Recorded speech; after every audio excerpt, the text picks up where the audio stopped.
Welcome to Being Curious podcast show with Counselling Reflections, a podcast where we dive deep into the human experience, uncovering stories of resilience and triumph. We are proudly supported by Moskin, a UK-based skincare line infused with sea moss. So I'm really excited. I have this amazing practitioner. I don't know if you call it practitioner, Julia, who's going to introduce herself. But I'm here in the UK, just outside Manchester. And today you're listening to Being Curious with Counselling Reflections. So Julia, tell us where you are in the world and who are you and what are you doing with your life? Hello. Yes, I'm Julia. I live in Mexico. I'm actually half German and half Mexican. My mom is from Mexico City and my dad is from Germany. And I was born and raised in Germany. And I lived my whole life in Germany until 40 years. And then we made a switch and we moved to Mexico 3 years ago. There's mum and dad and extended family came back to Mexico. No, my parents still live in Germany, and Mexico is a very big country. So my family in Mexico, they live all in Mexico City and in the surroundings of Mexico City. And we moved to Quintana Roo, which is in between Cancun and Playa del Carmen. So, yeah. Julia, when I came across your profile, you talk about working with women and women's womb, and I was so fascinated. So my question is, you've got two different distinct cultures going on. How did your work become your work? And yeah. I think I had to start in a very early time. I set my first Vipassana course, which is an insight meditation in Thailand when I was on a round the world trip. And in early age, I lost my brother, and this made my journey. I had to figure out how to live again. You know, I was so distracted by the death of my brother. So I needed a way out. And first I was into drugs and alcohol, but at some point something shifted in me. And I decided going back to school, and I decided to do a 1 year around the world trip. And the most beautiful part about this trip was that Vipassana course, actually, because it was at the end of the 13 months I was with my backpack alone traveling in 2003. So I came to Bangkok. It was the last 4 weeks maybe. And I arrived in Bangkok and I saw the monks and I saw the temples, and I was totally amazed of these beings. I wanted to know, what do they do? Why do they meditate? What is meditation? And so it started, maybe my spiritual journey started when I was in my early 20s. Yeah. It was from trauma of your brother and then subsequently you trying to come to terms with it, that you found yourself needing to kind of travel and make sense of yourself in terms of your journey. Yes, yeah. I just decided to go back. And then what's amazing that you did the traveling on your own. What made you decide to do it on your own? Or did you meet friends at different stages during the journey? I started the journey with my best friend, but she fell in love 1 month or a couple of months before we left, and then she shortened her journey. So we started traveling the first 2-3 months together, and then we separated, and she went on her own and me too.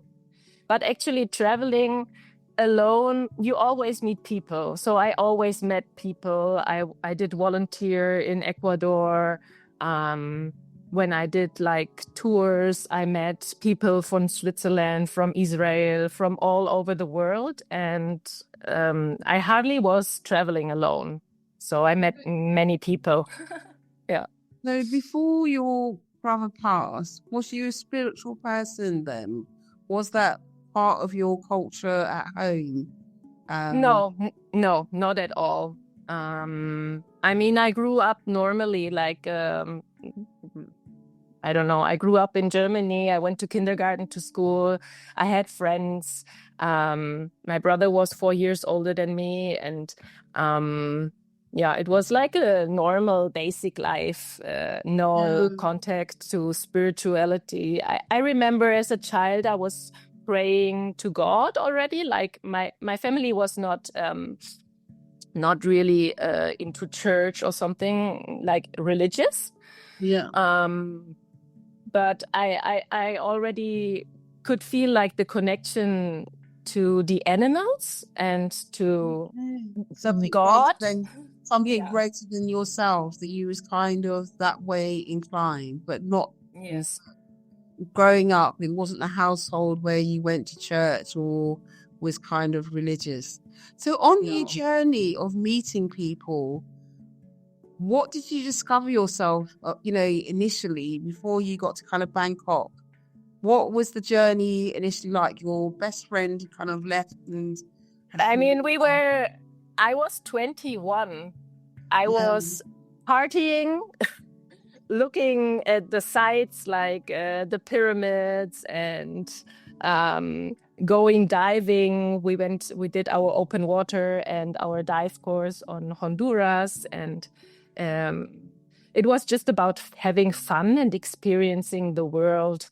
It was, I mean, I was a party girl. Really? Did you say, was it the first 13 months you partying around the world? Just for fun.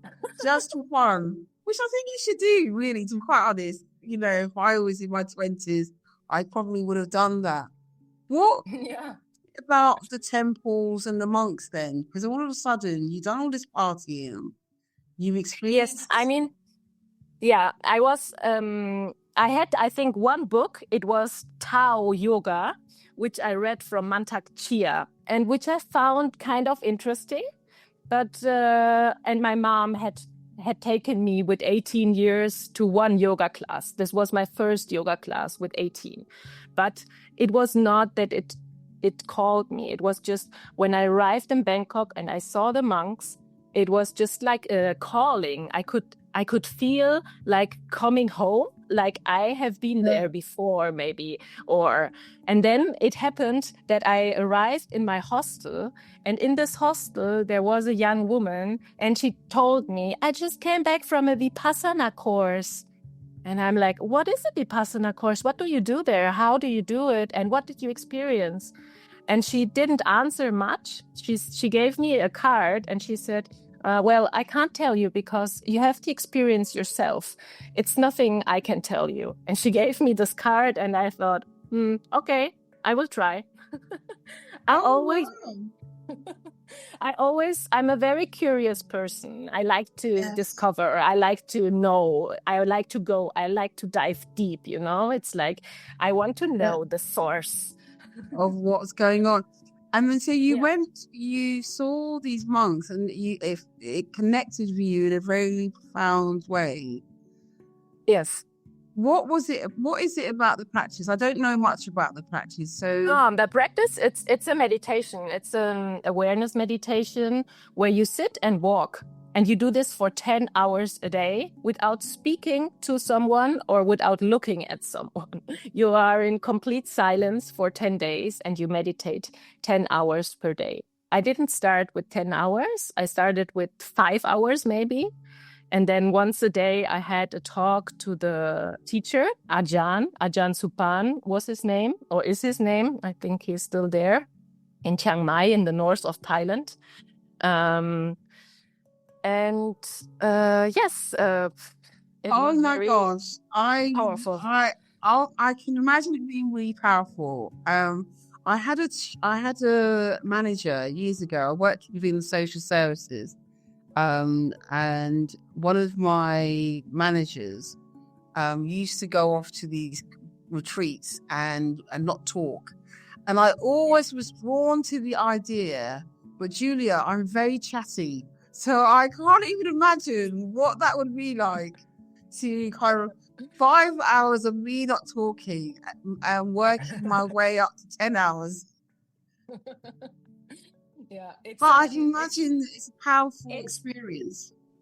I think it sounds more difficult than it is because, for example, I was in one room with 4 other women. And at the beginning of the course, we decided, do we leave the window open or do we close it? Like, so we don't have to talk during the course. And so I only listened once to the voice before the course started. And then it was like, when the 10 days were over, I had the feeling I was living with those women in one room and we were meditating 10 hours per day, walking, sitting, walking, sitting, walking, sitting. And I felt so familiar to them and so connected without needing to say anything. And it was a much more profound connection than you have when you just trying to get to know someone and start talking, because it's on a different level that you meet each other, because you are there together on this journey. And I can imagine spiritually or just or whatever you would describe it, when you're not using words, you're just more tune of breath and connection. I can imagine just seeing people. You're not looking at them, but you're being with them and you're connected with them without being connected to them. Yeah, you sense their energy kind of, and you use your other senses way more than you use them when you're talking. And it's kind of. Does the other senses heighten then, Julia, when you're not talking and you're not using that muscle? Did other parts of you come into focus more because you're not talking? Yes. It's crazy how the mind goes, because the mind is like a monkey. And on some days I was thinking, I'm going crazy. What am I doing here? Why didn't I go to Vietnam with my friend?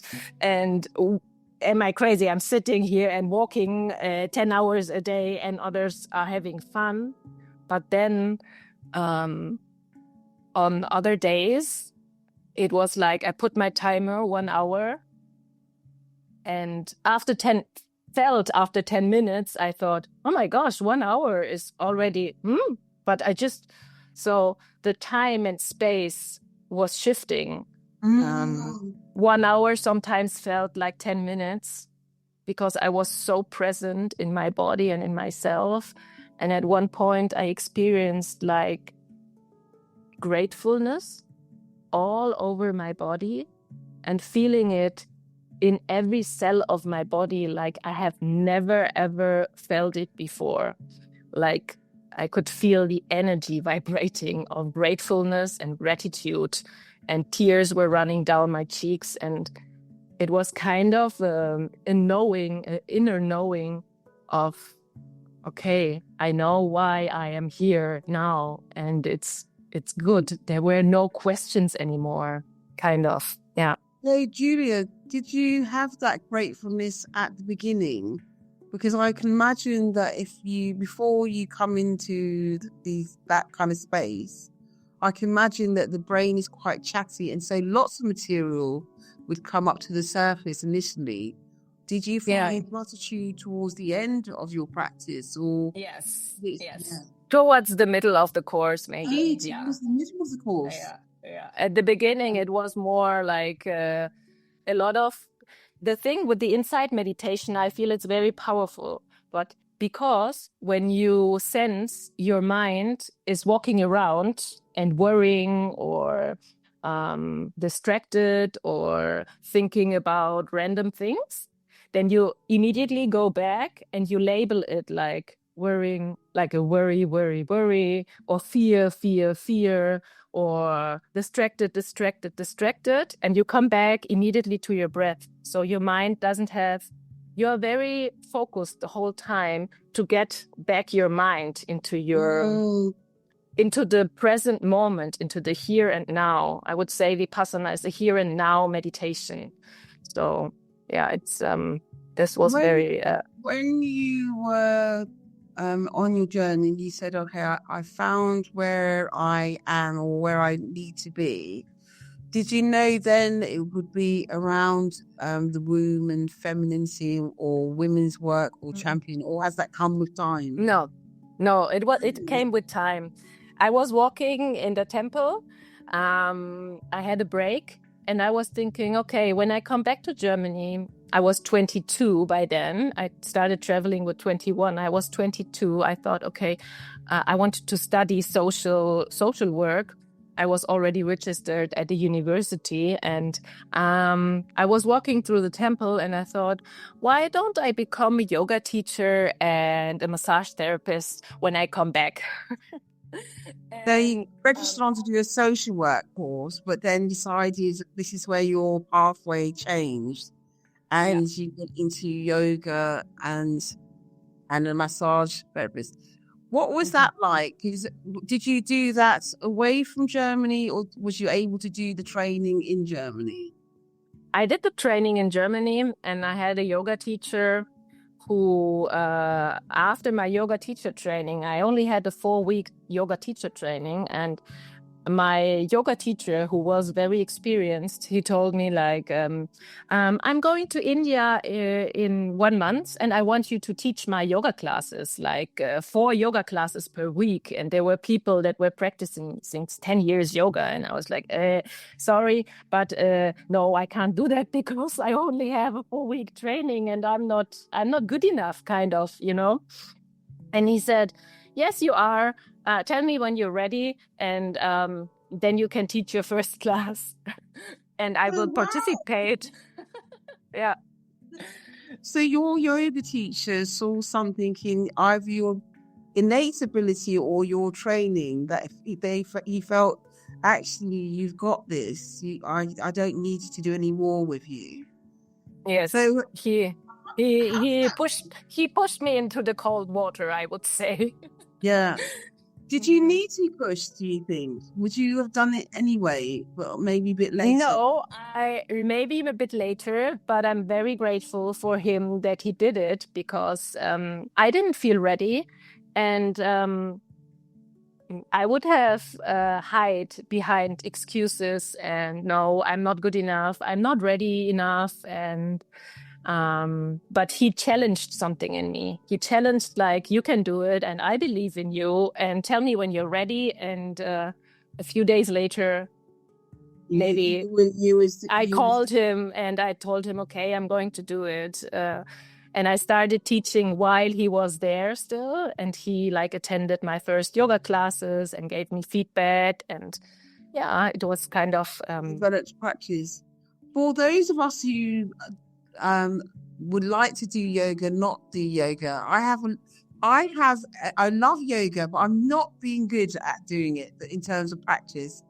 I started young, and then I have a cycle where I do it intensely for a bit, and then I keep on stop. For those who don't do yoga, why should we be doing yoga or meditation, do you think? Yeah, it's like, I always say when people, because a lot of people say, oh, I'm not flexible enough to do yoga. And it's like saying, when you're dirty, I'm too dirty to take a shower. You know? Especially when you're not flexible. Yeah. I'm probably one of those people who would say, I didn't know.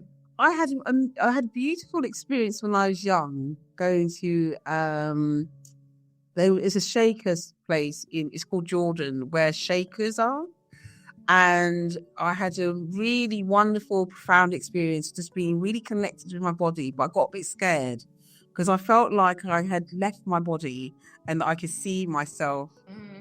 Okay.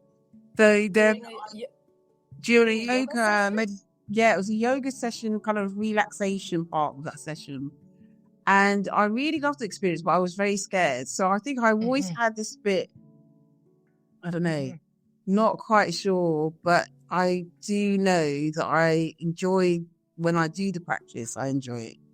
But I also... Yes, I mean, the relaxation can feel, it's supposed to feel like when your body is totally relaxed, it can feel like you're leaving your body, or you're seeing you from above, or it can be scary if you're not prepared, or if you don't know how it feels, because the mind wants to control everything, and this is not something you consciously control. It's like entering the sleep state, like you're so relaxed that you're in kind of going into a dream state. But this is the most powerful state to create.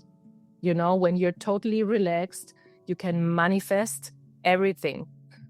You're from that state where you feel really neither asleep or awake, but in that kind of in-between state. That's the opportunity to be creative and manifest the things that you want. Do you know, like, often I work with clients around trauma.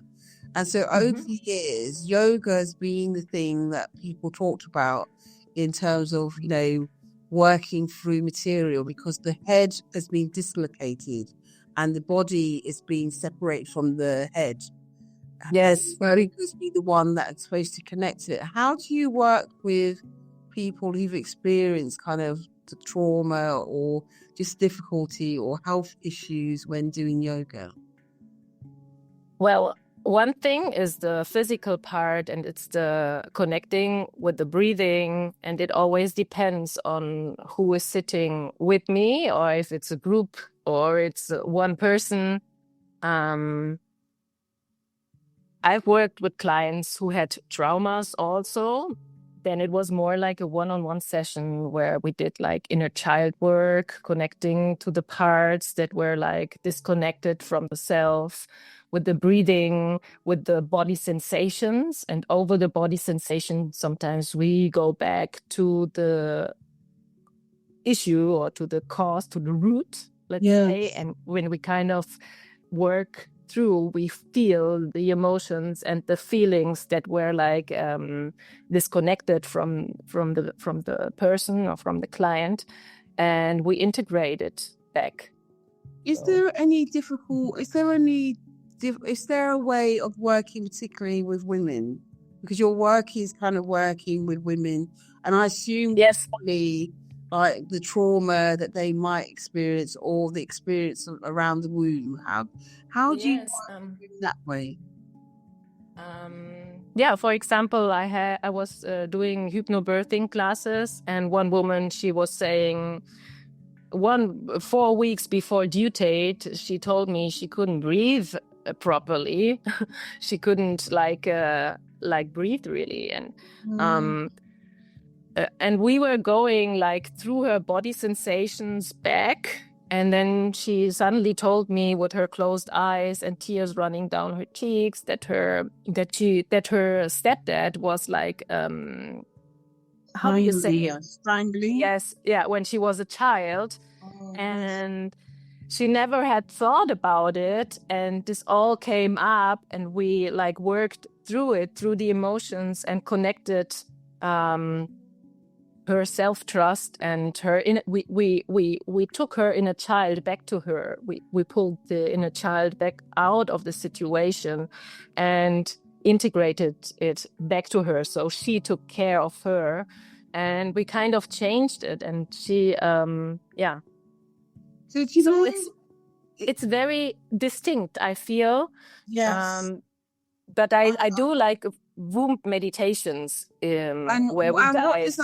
What does that when you do womb meditation, I know for many women, especially women of colour, we still in the UK have higher rates of stillbirth and difficult pregnancies. Often women, people of colour, experience fibroids, lots of kind of womb health issues. How does your practice help with those conditions? I know there are lots of different conditions I just kind of mentioned, but how do Yeah, you... well, I feel that we all women have been disconnected from the womb space from an early age on. We get prescribed birth control. We in Germany we say Scham, which means shame.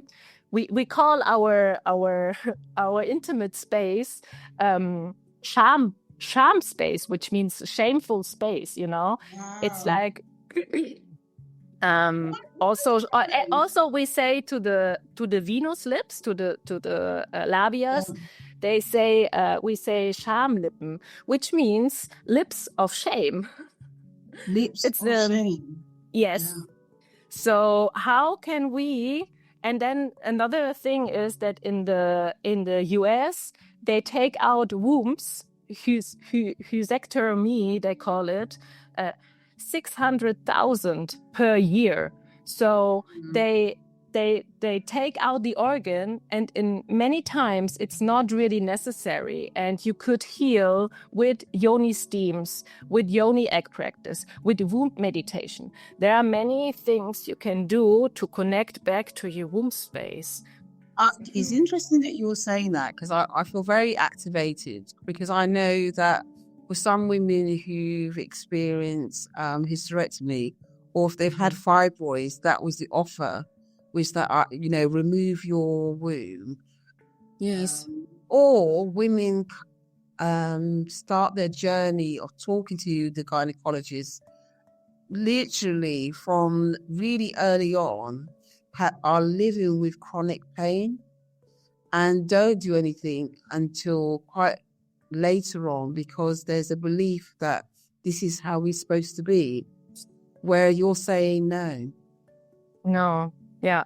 It's really crazy, because a lot of doctors, they don't know, and they just get taught like this in their university. They are not like holistic doctors, and it's easier to remove an organ, and then they say like, you don't need it anymore. If you don't want children anymore, you don't need the wombs. We can take out the uterus. It's like, and no, I feel very different about that, and I feel it's a very powerful space, and we can go about healing then. Sorry, Julia. How do you go? I'm a bit excited, so I do apologize. How do you go about healing if there's an alternative way? And often we women don't know. yes. How do you Well, go about from your practice in healing someone's womb? it's a reconnection to the womb. It's like, for example, when you meet someone for the first time, you don't start talking to him. I mean, when you are a friendly person, you start talking to him. But you can imagine your womb space for centuries, for many years, women were disconnected, and I feel consciously from the womb space. There are more and more C-sections. There are more and more women who get removed their uterus. There are more and more women who are on birth control at a very young age. They don't get their period. So I feel sometimes it's something that the system fears, because the women are very powerful if they are connected to the womb space. So it's something that for you, when you kind of think about it, you think, well, actually, we need to be connected to our wombs. And actually, when we are connected, we are much more greater or powerful as women. But we're so disconnected and feared. So how's this risen? Because there'll be other cultures in the world, either in Africa or indigenous cultures or other parts of the world, that have a different practice or attitude towards women and women's health. How have we in the West or Europe been so disconnected?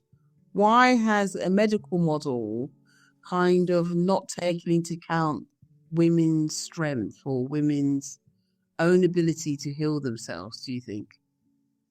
That's a good question. I feel it's because of we live in a patriarchy, and the system does not benefit from women that are healthy, vibrant, radiant, that are powerful, that don't need medications, that don't need operations, that are happy. So the pharmaceutical the pharmacy, the industry lives from people that are unhealthy. So there is no goal to make them really healthy, I feel, personally. Because with my third birth, I experienced a pain-free birth, unassisted in the bathing tube. I didn't have any pain while I was giving light to my third boy. Wow. There's my daughter's going to give birth in the next 4 weeks or so. So Wow. it's possible. So Yes. you never had any pain-free whatsoever, because I took everything. I had all the drugs that you can have. And then, unfortunately or fortunately, I had to then have a cesarean. But then you're saying, actually, was it through your own meditation practice or yoga that offered? I'm also a hypnobirthing practitioner, facilitator. I prepared my first birth. I was very afraid of birth when I first became pregnant, because my mom always told me that my birth was horrible. She had to be induced, and then they had to get me with a clip, or I don't know how you call it, but with a forceps. To pull me out, and that they put her on drugs, and she was like she wanted to experience a natural birth, and back then it was not possible. So I was very afraid of birth, and all I saw in movies and everywhere was that birth is painful, birth is dangerous, women can die. And but then I read a hypnobirthing book, and I read from midwife Ina May Gaskin a book, and it was so like a puzzle fell into its place, because I could see yoga, visualization, meditation, it's all connected. Like it was all kind of I can apply it to my birth too. Of course. Okay. Why should I not have a natural birth if an elephant can bear, like a baby elephant or a huge animal? They can bear and they don't scream. They don't need to take a epidural or anything. They just birth naturally. When I start, Oh, sorry for cutting you. I'm listening to you, and I feel very inspired by the fact that you were able to have that for yourself and was able to use your skills. Because I think for many mothers here in the UK, the experience is not that, and I think it is, going to a hospital and being supported by a medical model. But we're not also getting the support so much anymore, because actually the resources have been reduced, and sometimes women are left. That's very true. Yes, that's very true, and that's very sad. It's like this is the system, The midwives in Germany, they have very hard time to survive, because they are so underpaid, and they have to pay very high insurances to be able to do their jobs. And I feel the hospitals are not made for giving birth, A cat, for example, needs a safe environment to give birth. They need a dark space, no lights, they need to feel like nourished. And that's the same with women. They need to feel like home. And I experienced a birth in hospital, in the birthing house, the second one, and at home. And I must say, my birth at home was the most relaxed. I was recovering very fast, and I was very comfortable. So I can imagine some of us listening out there now saying, Julia, you had 3 children, it would have got easier anyway. Or what was it about your practice that made it possible or makes it possible for any woman at any stage, if they want to and can do so without any conditions that they can't do it with. It is. That's It is. experience. I feel it is totally. I've taught many women, first-time mothers, to give birth, or also mothers who were second-time mothers and they experienced a C-section before, or they were very afraid of the second birth. And I feel it's possible for every woman to birth their baby, not necessarily pain-free, but naturally and powerful. Because my first, he came like 4 weeks before due date, and I had to go to the hospital, and it was all very surprising. So still, I experienced a very powerful birth. I was lucky to have a very good midwife next to my side, and my husband and a friend was there. So I had 2 people, my husband and my friend. They were like constantly with me, supporting me. And the midwife, I mean, she had other birth going on, so she has to go from one to another. But yeah, that's the thing. The environment, there's something about having a safe environment that when you've got people around you that you know. When would you start this practice then? Would you, as soon as you become pregnant, start to kind of come to see someone like you? Or you start in week 20. Okay. 24, but I've also had women who started like 4 weeks before birth, before due date. And I've had also women who started 4 weeks before. Then you have to do maybe more than 20 minutes per day, but it's still possible. It's absolutely possible. And what is the focus on? Is the focus on the breath, on the breathing part, or You have 3 different breathing exercises that you practice. One is for the relaxation in between the contractions. One is for the when you actually have a contraction, then there is a specific breathing exercise which eases the pain. I would say 70%. It helped me so much. And it's visualization, like bringing your mind into a relaxed state. As we were talking before, the relaxed state is the best, because actually it's the head, the mind, that wants to control. But the body is wise. The body knows how to birth a baby. You know, but our mind are so conditioned about we're supposed to feel pain. It's normal. You don't need the uterus. It's like, you know, there are so many beliefs on the womb space that we forgot about this ancient wisdom that we carry inside, and that it's totally normal to birth a baby without so much controlling.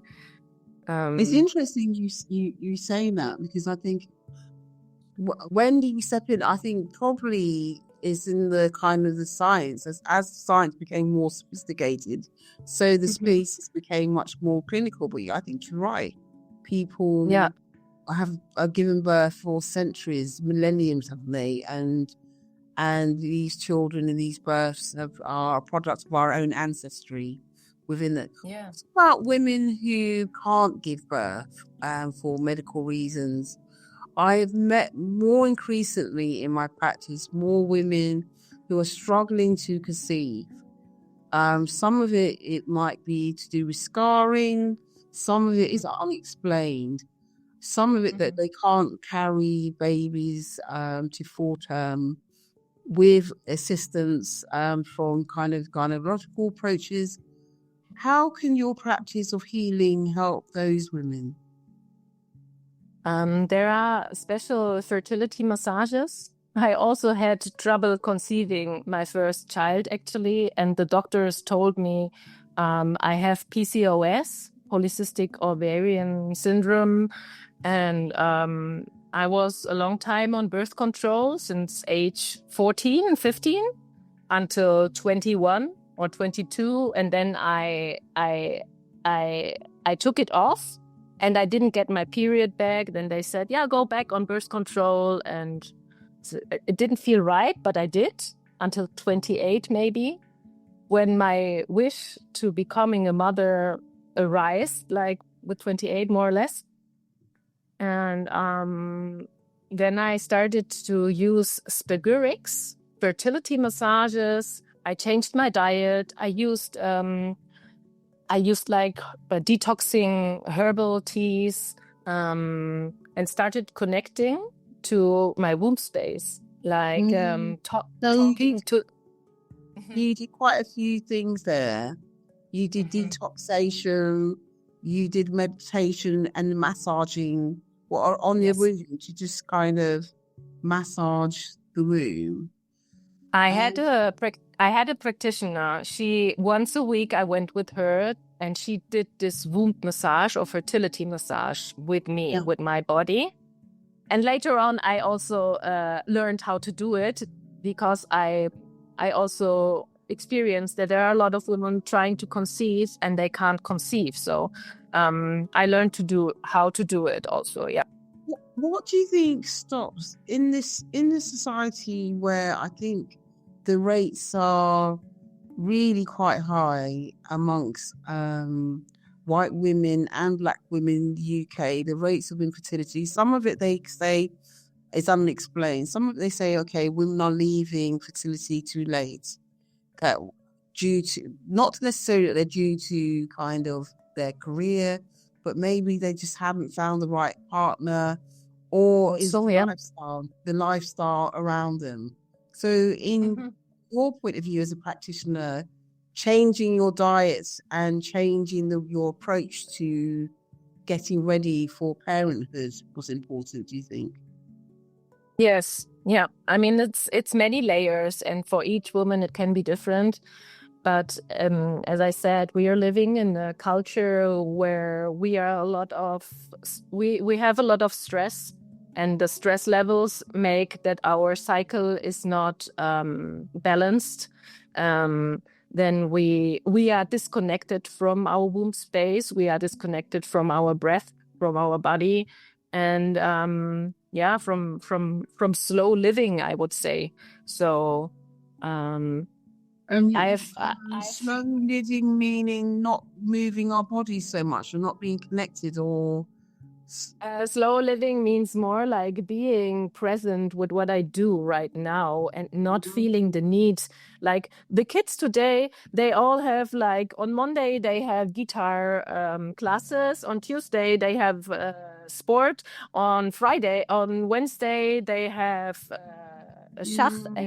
They always, our schedules are so full that we don't take time to feel ourselves, like to rest, to relax. I've had women who were working, trying to conceive, and once they quit their job and went into a more relaxed state of living, they got pregnant, And it's interesting, isn't it? So they were so stressed, their cortisol level was really high, that they weren't able to conceive. But once they left that environment and they were back in their body and being present, I assume, being aware of their surroundings and slowing it all down, their ability or their body's ability to heal and do what the body knows what to do was they were able.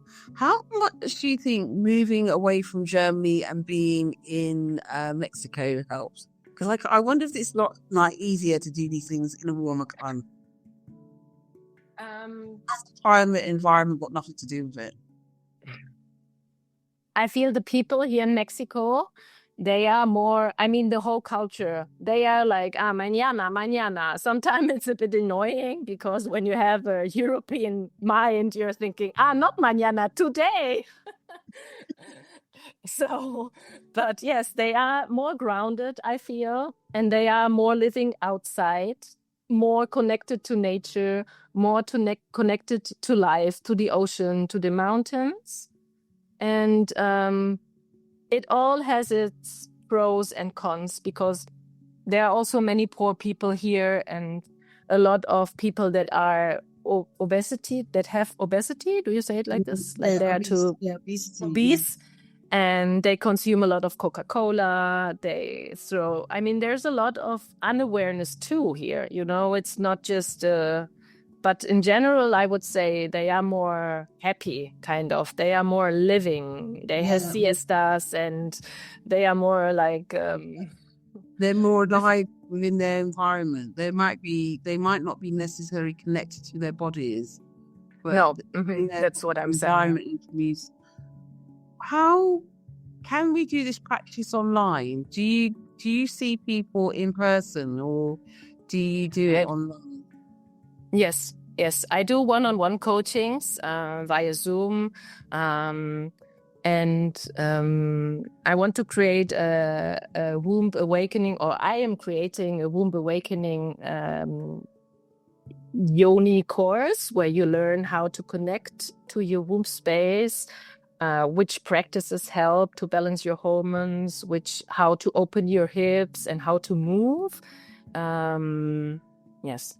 It's interesting you saying about hips, because I'm an older lady, and so I'm beyond the getting pregnant stage. I will cry if I'm pregnant, but I am on the menopausal, so my body, my womb are functioning in a different way. So how does your practice help perimenopausal and menopausal women whose actually their womb feels really different from them? They're not having the cycles anymore.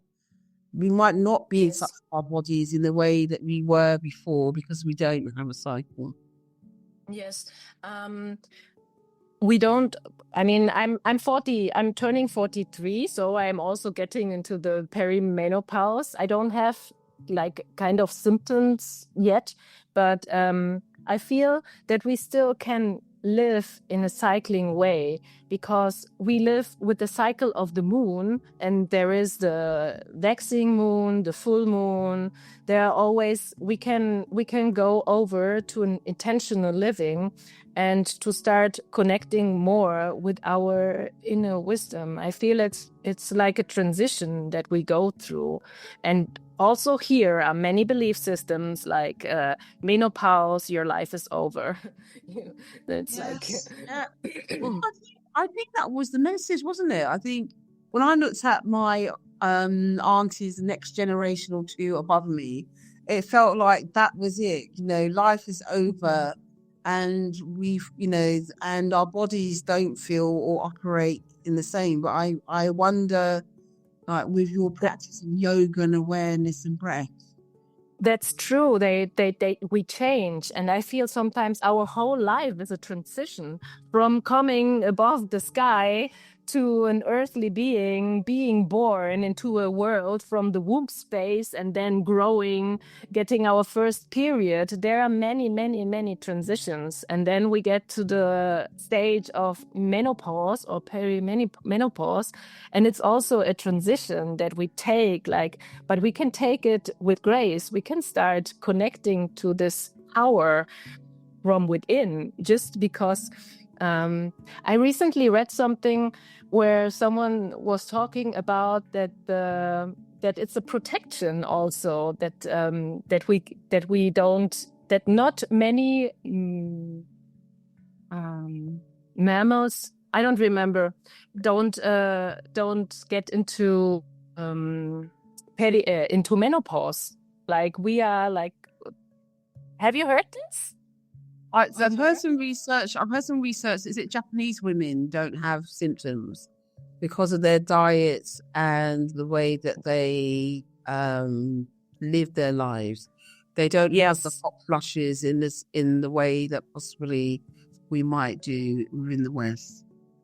That's true. Yeah, that's true. And this also has to do with their diet, because I think Japanese people, they don't eat much dairy products.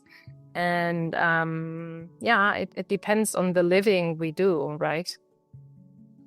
I'm mindful of the time, and Julia, I could talk to you all day, so I really appreciate the conversation that I had so far with you. How can people find you? And in terms of all those all those bits of information. So if anyone's listening to our podcast, they can locate with you and work with you. Yeah, they can find me on Instagram, and I have a free womb wisdom guide, which they can download, and they can get on my waiting list for the Womb Awakening course, which is for women who want to reconnect to their womb power or to their feminine energy. And is those Yes. courses online, the courses? And what is your Instagram hack? Yeah. My Instagram hack is Women's Inner Wisdom. Women's Inner Wisdom, yes. And then your Yes. website, if we want to kind of be part of your waiting list, what's your website called? Yeah, it's also women'sinnerwisdom.com. There you can subscribe and get the freebie or get on the list of the course that is going to come. Yeah. Julia, it has been an absolute pleasure, and I would also invite people to look at your Instagram page because it's just so beautifully done. So I want to kind of say thank you. I have found this conversation really inspiring from a woman's point of view. I think that you hear cycles of which a woman would go through in terms of a journey. And so I really appreciate your knowledge and wisdom, and just thank you for sharing your expertise. Thank you for being curious with counselling. Oh, thank you so much. It was my pleasure to be here and to talk to you.